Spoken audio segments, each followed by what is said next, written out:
Okay, we're back with Rachel. I'm so excited. This conversation is amazing. And I know so many of you listening are relating so hard to so many of the things that we talked about.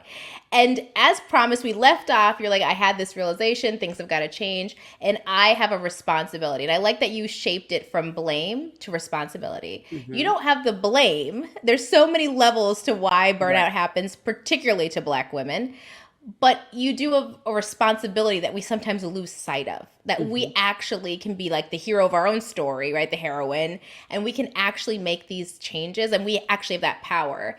And so for you, I wanted to know, like, what was that process like? How did you start to rebuild, and what types of things helped you rebuild and find and nurture Rachel? Yeah. This is really important because this is a thing that I try to talk about as much as possible, specifically with Black women, because again, no one is going to give us the permission to prioritize ourselves but ourselves. And so the first thing I focused on was like how I was feeling in my body and realized that Mm-hmm. like everything was happening up here, wasn't connecting to what was happening in my body. Everything was in my mind.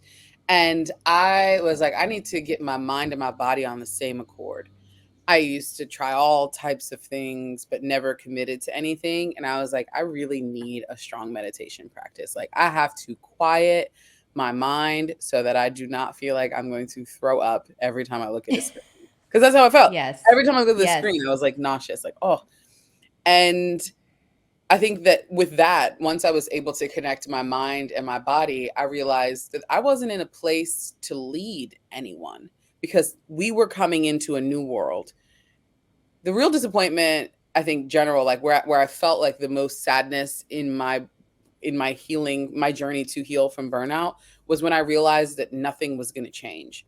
That we had just gone through this entire pandemic and we had learned so many things and we had found better alternatives, and that the minute that we could, everyone was trying to rush back to how things used to be, the normal. And Yeah. that for me was so unsettling. And I was like, I don't know how to return to normal because there's grief here. There are things that have changed. I'm not the same. I'm mourning the life that I thought I was going to have. And so I kind of was like, how do I show up in this new world? And the first thing that I realized was that I wasn't ready to lead anyone as a boss, as a partner, as anything, because I needed to figure out who I was and what I wanted from life and what that was going to look like for me. And that looked like everything. It looked like trying everything. It looked like meditation. It looked like praying. It looked like long walks. It looked like Reiki. It looked like working out. It looked like reading more. It looked like so many different things, trying things on, putting them on, putting them down, just really trying to decide like what works for me. Um, so that was the first thing, was kind of like, I need to take a break. I need to figure out who I am so that when I speak, I can speak authentically. And when I lead, I can lead from a place of clarity, because right now I'm leading from a place of fear, and not just my fear, the residual fear, the way things used to be. And I really just had to disconnect from that. So that was step one for me, was kind of being like, I'm going to actually not do this anymore. I don't want to be a boss. I don't want to lead a team right now. I want to be the leader of Rachel, which I've never given myself the opportunity to do. And so that was step one. I was like, no, thank you to dating. No, thank you to leadership positions. No, thank you. I don't want to answer to anyone right now but me. And I wanted to pour into myself the way that I'd poured into my jobs, the way that I'd poured into my partners, the way that I'd poured into my family. And like, my therapist, bless her, okay? Because she really helped me understand the roles that people play in life. And, people talk about boundaries all the time, but they don't talk about what happens when you actually start to put up boundaries and people react negatively to them because the Yes. roles are changing. So people are acting up. So I've always known you to give all of yourself. What do you mean you don't want to do that anymore? That means I have to do something? No way. I'm protesting, right? And Mm-hmm. that's obviously an exaggeration, but I think that, as we hear so many social media buzzwords about boundaries, boundaries, I had no boundaries. anything that someone wanted would always go ahead what I needed for myself. And I started really simple by honoring the time that I set aside for myself just as much as I honored the time that I set aside for other people. So if I said that I was going to meditate at 8 o'clock every morning, why would that be any different than me promising my boss that I was going to be at a stand-up meeting every morning at 8 in the morning, right? I was prioritizing those things ahead of myself, and I kind of just flipped that. Actually, that 8 o'clock is not available because I've promised that to myself. Whether that was my meditation time, my therapy time, my travel time, my like, I don't want to have calls on Fridays. I want some time to deep think, right? I stopped feeling sorry about asking for those things and being clear about those boundaries. So it wasn't like, I'm really sorry, I'm actually not available. Actually, I'm not free on Mondays after 5. I go to therapy. After therapy, sometimes I need some time to think about what just happened. 8 Yeah. o'clock in the morning, I can't jump on the phone with you. Actually, I don't like last minute, same day meetings. They make me anxious. I like to have a full view of what my day looks like at the beginning of the day, and I should choose what flexibility looks like within that. Those are the things that I was trying on, putting down, for size. And once I kind of like stepped out of leadership roles and was consulting, I was able to make my own schedule, which was great. I was able to do those things, block the times that worked for me, which was great. It allowed me the time to take care of myself, to be well, and not in any way that is like revolutionary, right? Like to actually take some breaths in the morning, to actually cook myself a breakfast, to actually sit down and have a chai latte with maybe 3 pages of a book. You know what I mean? Or just listen to some music and light a candle and start slow. Like those little things really started to allow me to come back to me. And once I was there, things Yes. just started flowing again, you know? I started writing again. I was able to like tap into creativity in a way that felt like it was elusive for years. As an editor in chief, it's just about like creating the scene for other people to be able to create. But I had completely abandoned my own creativity. I hadn't thought about the stories that I wanted to tell and the ways that I wanted to be remembered. It was all about being in service. And I was able to just bring it down, come back to who Rachel was. And like you said, the core of that was like, I want to story tell. I want to go back to the things that made me feel really good when I was a college student or a high school student. Like those things haven't changed, but I've just stopped prioritizing the time for them. And honestly, once I got clear with who I was and what I needed to feel comfortable, it felt like the world just started aligning around that. And it all comes through. I think the other thing about creativity, as someone who's a creative, is like you cannot create from like negative, from negative zero, from below zero, from absence. Like you can, I mean, to be clear, people are creating from that space, Mhm. but you're missing out. You're only getting like a quarter of what could be. And there's something about being clear-headed and free that like all the inspiration, the voices, the thoughts, the characters, the ideas, it needed space to show up because you Mhm. just can't. And so my question along that lines as we wrap up this segment is like, what does writing do for you? It feels like it's part of like self-care for you as well Mhm. as like a mission, but what does writing do for you? I started being really honest with myself.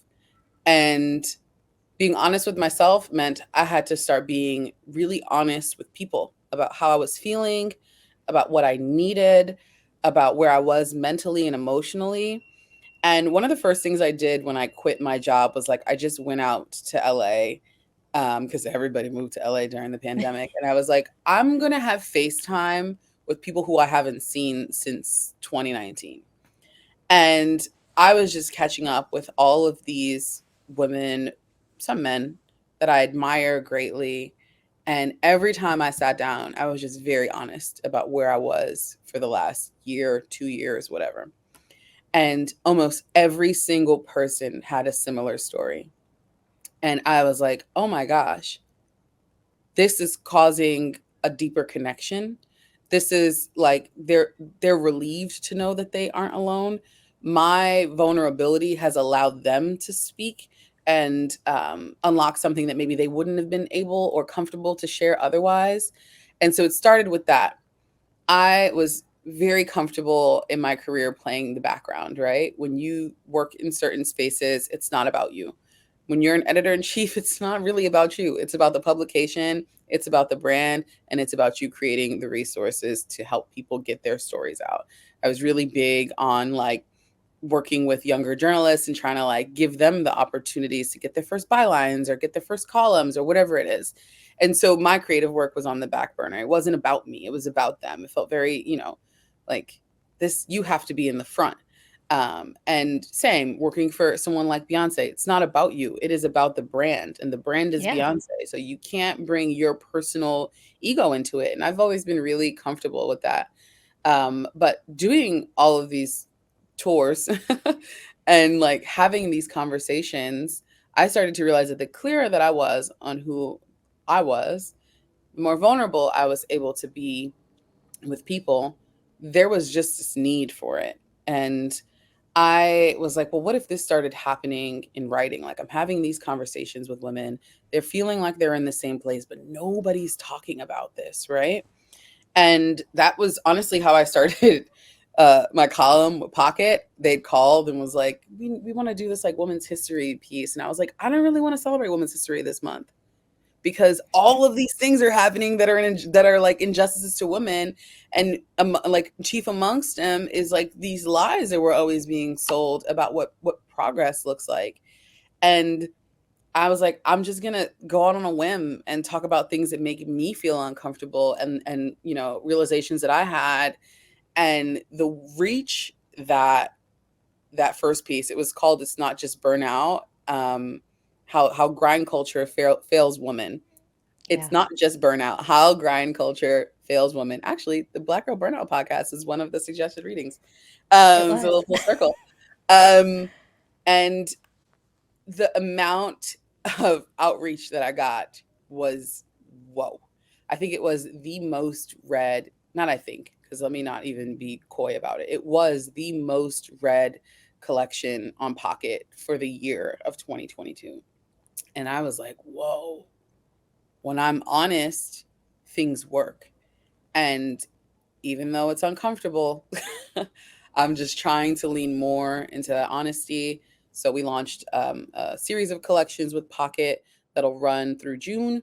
And they're called Saying the Quiet Parts Loud. And it's all about the things that women don't, professional women specifically, probably if I'm being, millennial woman, um, don't talk about in our day to day, the kind of things that we suffer through silently. My second piece was about the inequality of time when it comes to men and women and like fertility, Yeah. and the way that I have gotten, everyone doesn't comment, but some people send a text or send an email or send a DM, and it has really just allowed me to connect to people in a way that I didn't know would be possible. I did it for me first, but now it's like I understand that it's for the collective. Yeah, I think that's the thought I think I want to end on before we go to our last segment. This has flown by so quickly. Is that you've come full circle back to service. But initially, and I say this from a space of I did the exact same thing.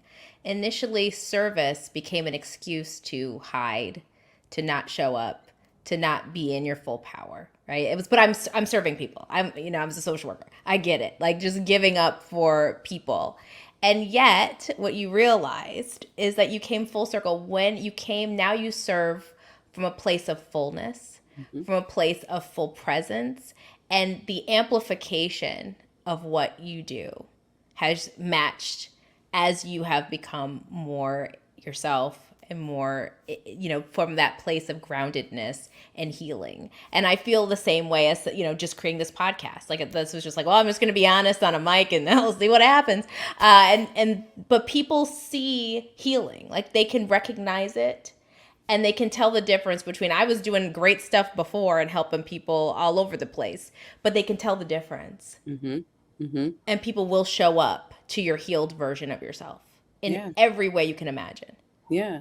And it's also a great repellent too. Oh, fabulous Like, one. It really is. you think that people like, you're just like, I'm scared to share. What if people know too much and they use it against me? Like, energetically, it will repel people who aren't clear with themselves, who aren't honest with themselves. That, like, you being and living in your true self will attract the right things and repel the wrong things every time. And it, Every time. like, you can count on it. Yes. For the better. And Yeah. it used to be scary to say that out loud, but now you're like, when you get there, you're like, oh, this is the best thing ever. I'm glad. Please leave. It's fine. It's wonderful, because what's left is just goodness. And I Yeah. think people, we're not used to just having ourselves surrounded by goodness. And that's where I want us to go next. So we're wrapping up this segment. This has been such a great conversation. And I want to wrap up our conversation when we come back about joy, about goodness. So we'll be back with Rachel, asking her what brings her joy.